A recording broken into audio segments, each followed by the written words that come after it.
the sport of boxing, there has always been characters, but only a select few are what you would call unique. In this episode of the TTM Podcast, we get to know the man behind the character. From his early days in Cork, Republic of Ireland, to boxing in front of a capacity crowd in Madison Square Garden, New York City. Gary "Spike" O'Sullivan joins the TTM Podcast to discuss his career in boxing and what lies ahead for Spike. You're listening to the TTM Podcast.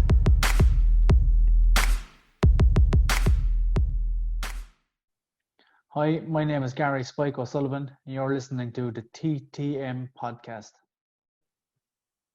Hello and welcome to the TTM Podcast with a very, very special guest this evening in Spike O'Sullivan from Cork in Ireland, an absolute household name in boxing in these shores.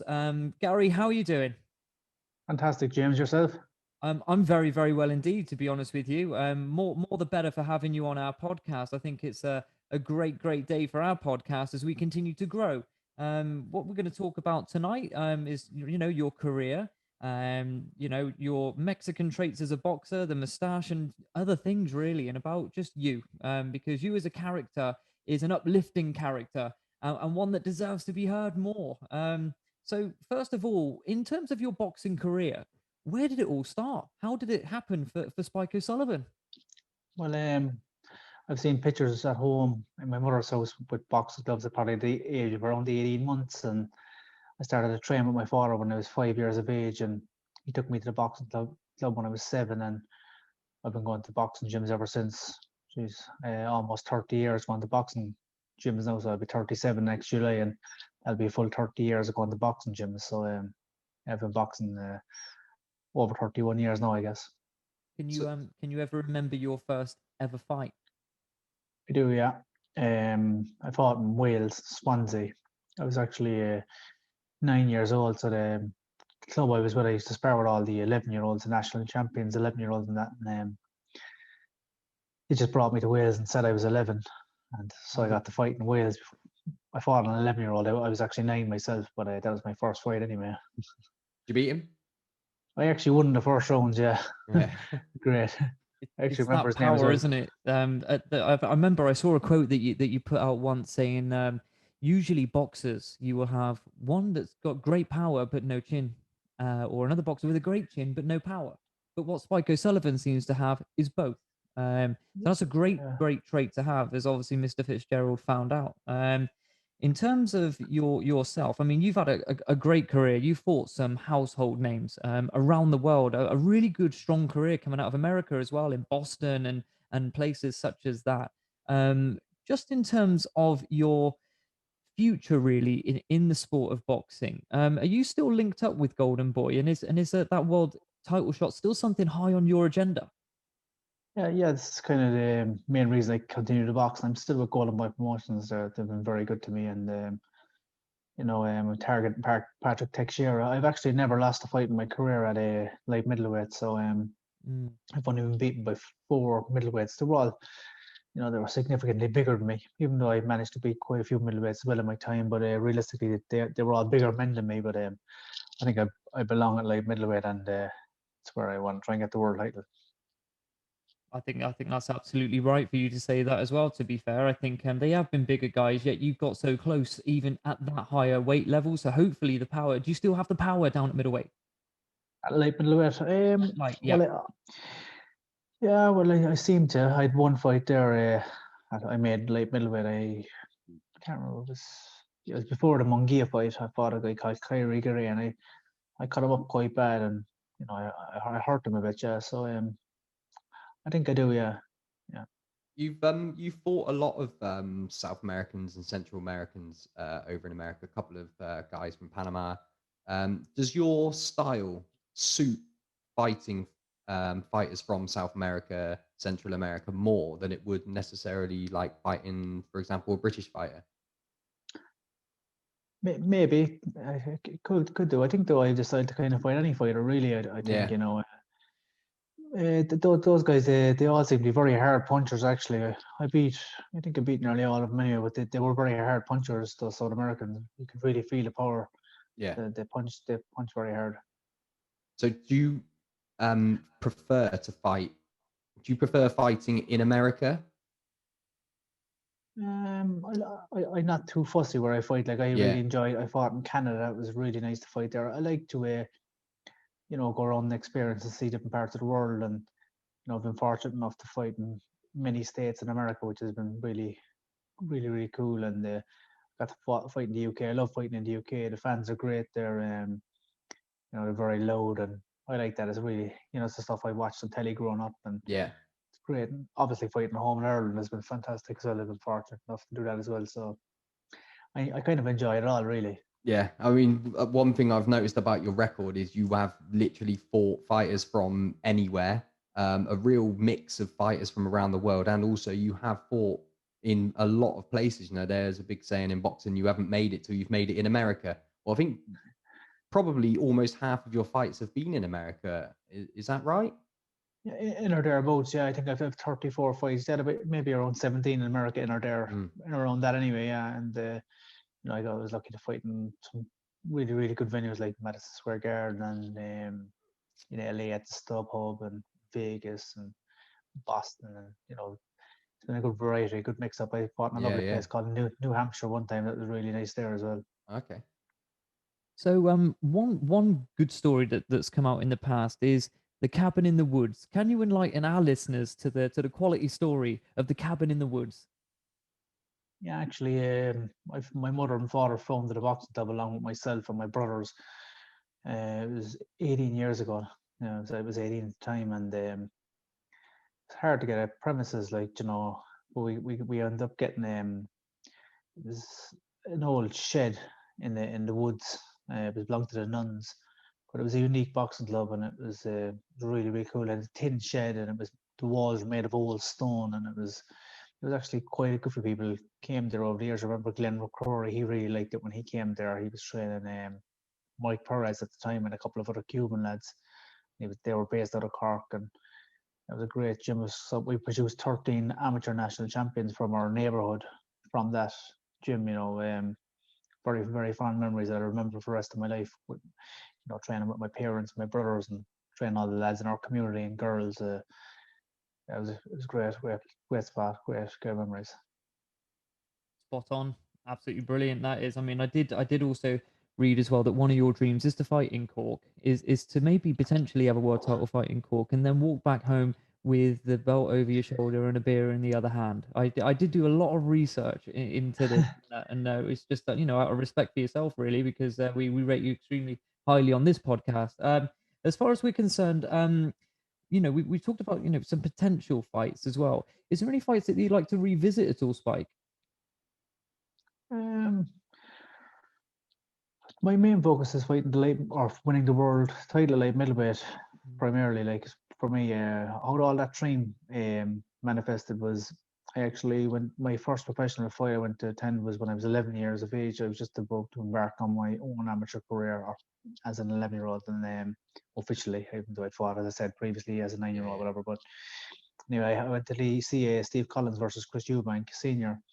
It's my first professional fight I attended, and I walked to the fight with my father and my brothers, and I was hooked, and I dreamt that one day it would be me, and it's a walk from my mother's house. So yeah, that's my dream.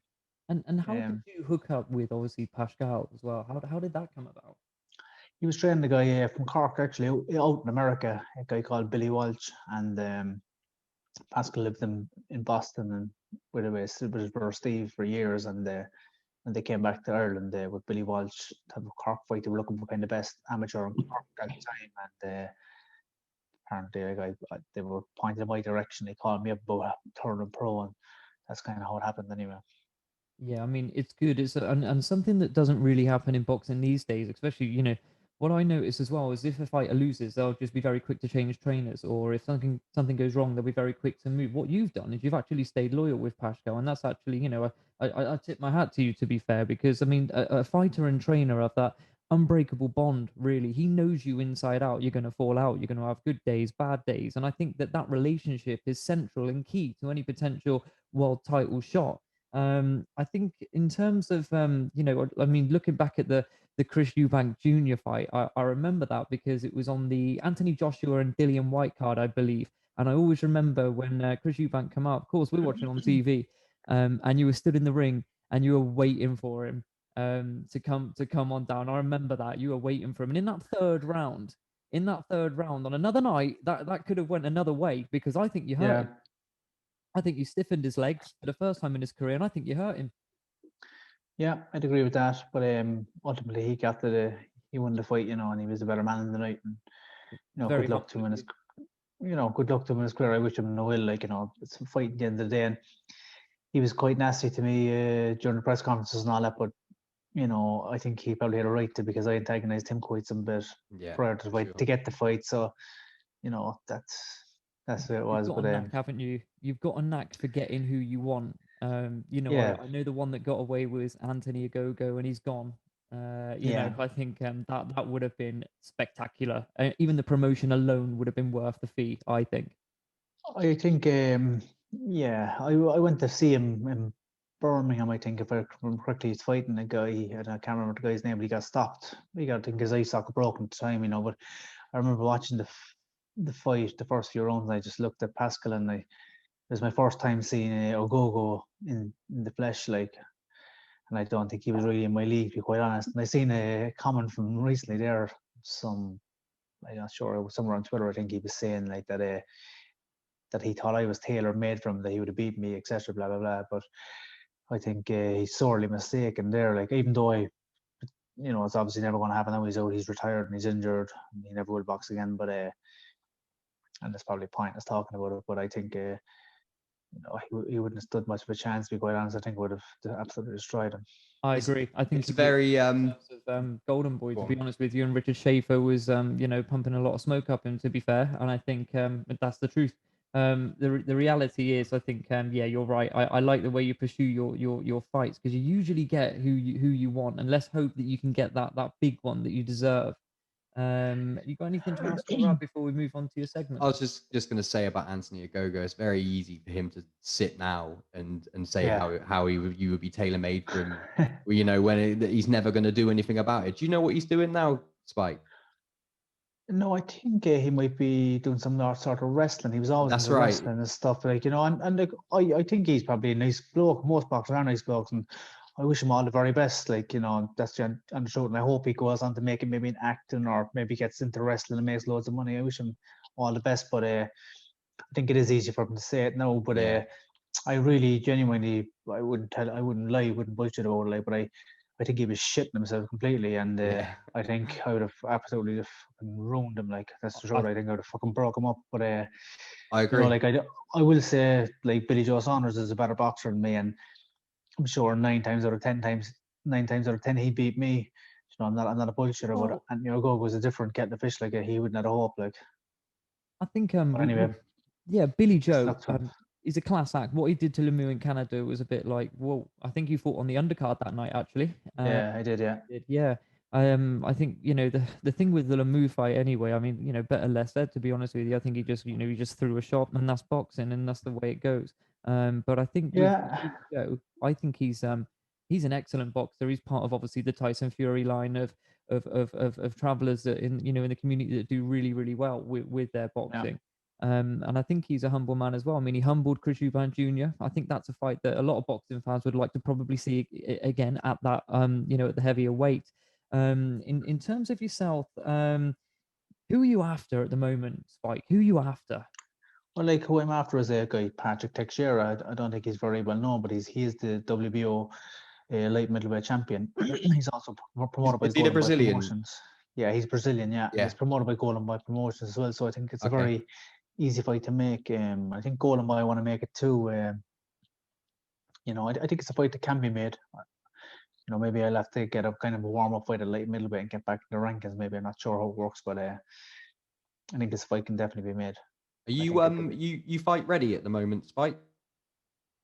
I'm tipping away. I'm always I have a punch bag up my back and a speedball, and I'm running, doing a bit of weights, keeping in shape. Yeah, Yeah. So you could step in fairly soon for a warm-up fight if needed. I think so. Yeah, just I've cut down the weight a bit. Like, I'm a bit heavy, but Yeah. So at the moment with Golden Boy, what's the situation? Because obviously I know over here at the moment we've had the BT Studios ones, sort of the behind closed doors ones, and obviously we had Matchroom Square Gardens as well. Is there any similar projects going on over there at the moment to get fights going in America? I'm not too sure really, to be honest. I haven't been paying too much attention because I haven't been getting too many. I got a good few calls during lockdown about Teixeira fight, but they haven't been in contact much. I heard De La Hoya is back training himself, and Really? Yeah.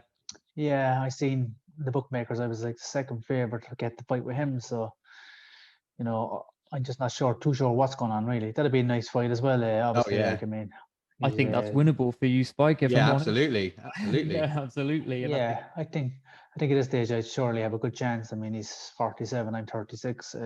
Yeah, It'd be great, an honor to share the ring with him, like, and yeah, he's my absolutely. promoter. Always got on really well with him, yeah. but sure, fight to fight, and it's entertainment, The business. original So Golden Boy. yeah, Is what he is. yeah. The original. It used to be an honor to fight him. He was one of the legends of our sport of all time, and be great to share the ring with him. Yeah, absolutely. No, that would be something to see, to be fair. I'm surprised actually. I'm surprised he's coming back. You? I think you look at the case of Roy Jones Jr. Yeah. For instance, some people, Mike Tyson. the bug can't go, can it? Yeah. There they can't let go. Yeah. Um, Mike Tyson. I'll never forget Mike Tyson getting knocked out by Audley Harrison. Danny Williams, you mean? Danny Williams, sorry, yeah. Yeah. Audley Harrison could knock himself out, could he? Yeah, and I thought, oof. I was only young then as well, and I thought, Jesus, I thought Mike Tyson was the bollocks, like, and look at him now. And it was on like Channel 5 as well. It was a bit sad to see. But I think De La Hoya, if he comes out of retirement, he ain't going to come out to mess around, is he? He's going to be ready to go. No, I've seen him recently. He's looking he's trimmed out. I met him obviously in January when I fought Munguia, but yeah, he's trimmed down quite a bit since then. You can see he's training hard and he's looking well. Fair play to him. So, Spike, just a quick one in terms of boxing in Ireland at the moment. There's one megastar, a superstar of not just boxing, but you would say sport in general, and that's obviously the one and only Katie Taylor. What are your opinions on Katie, and just how highly regarded is she in your country of Ireland? Massively, there's been a big influx of girls taking up boxing in our country. All because of Katie Taylor. Really, she's fantastic. She's a great ambassador for sport. She's just a lady. She carries herself very well, and she doesn't put a foot wrong.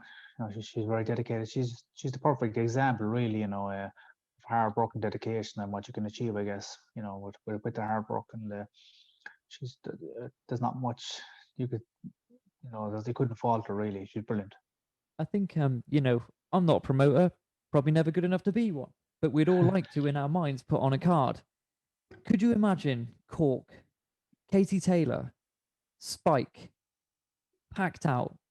Would Golden Boy allow you to do a cross-promotional event potentially with Matchroom? Is that sort of thing happening? I say definitely they would. Yeah, they would. Yeah, Golden Boy are very good to deal with. So are Matchroom as well. I've had 2 fights with them. One did the Fitzgerald one and the Eubank one, and I've always found both very good to deal with. We've got just 2 more segments left, really, Spike, to be honest. The time's going so fast. It is unbelievable.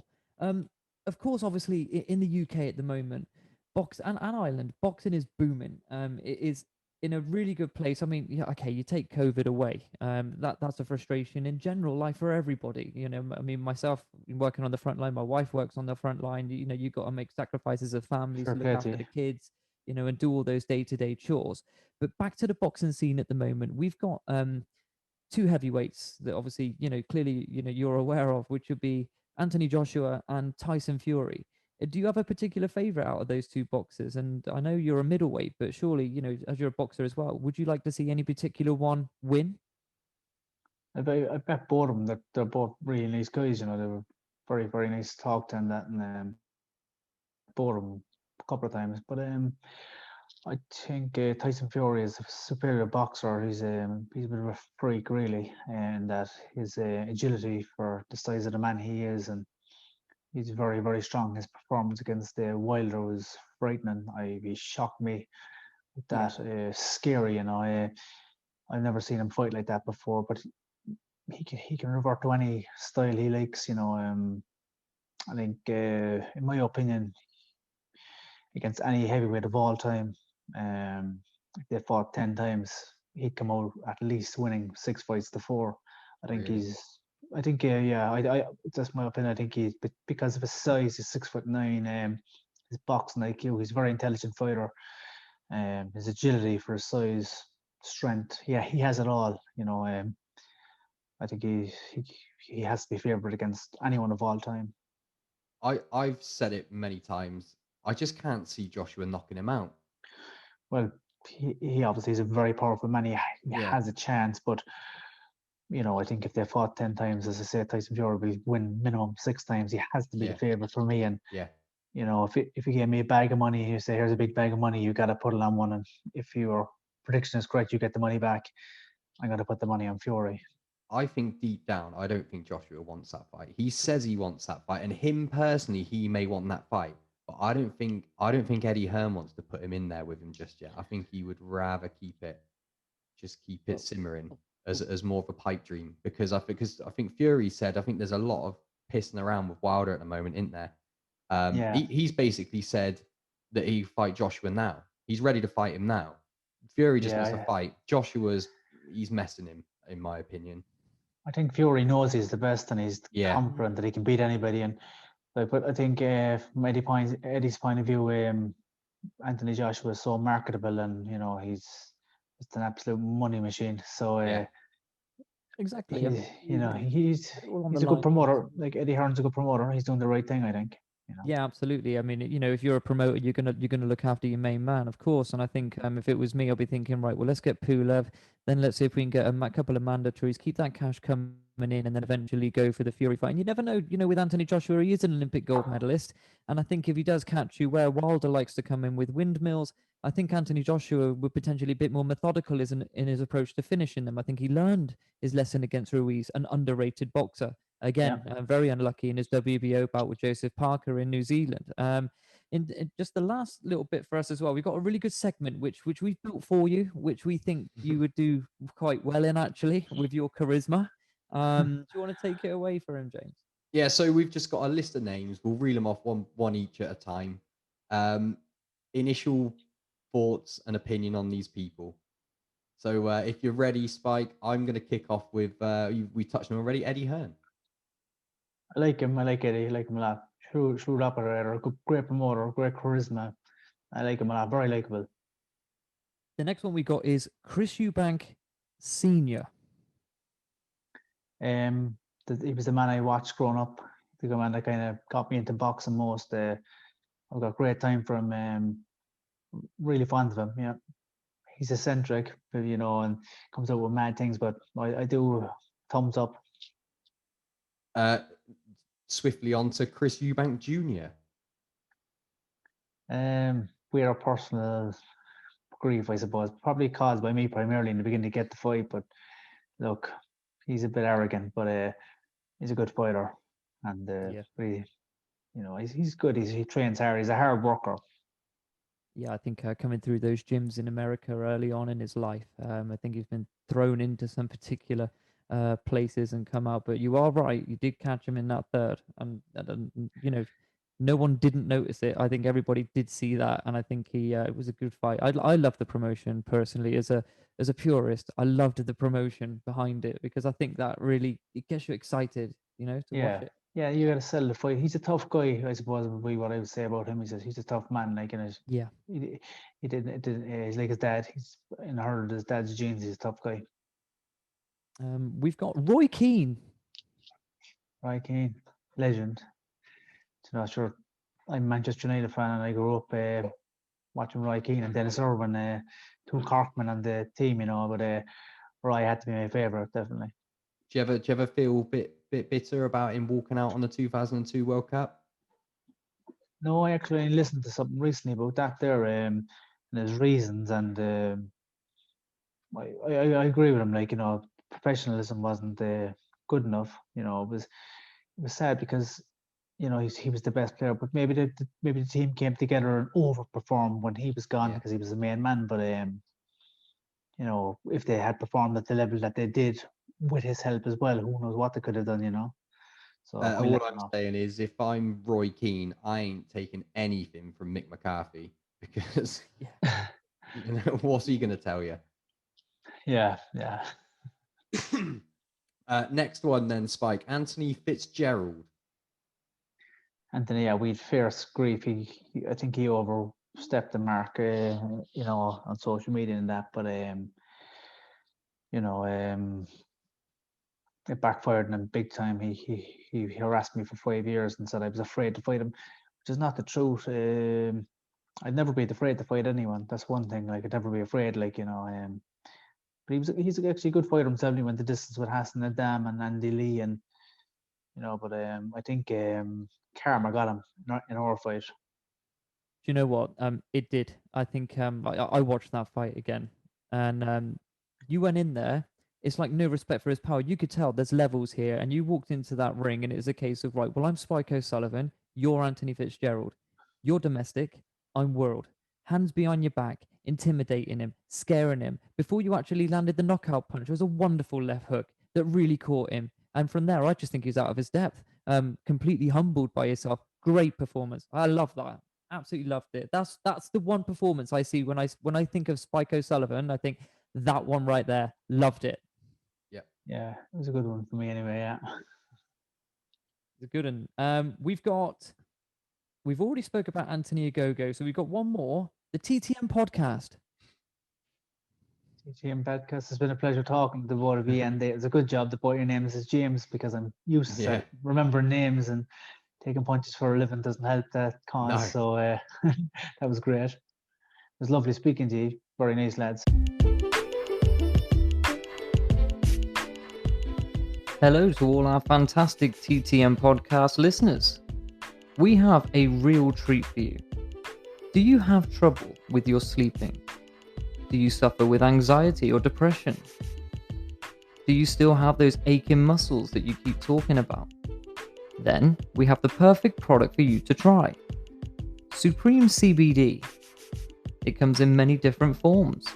For example, Supreme CBD Face Cream.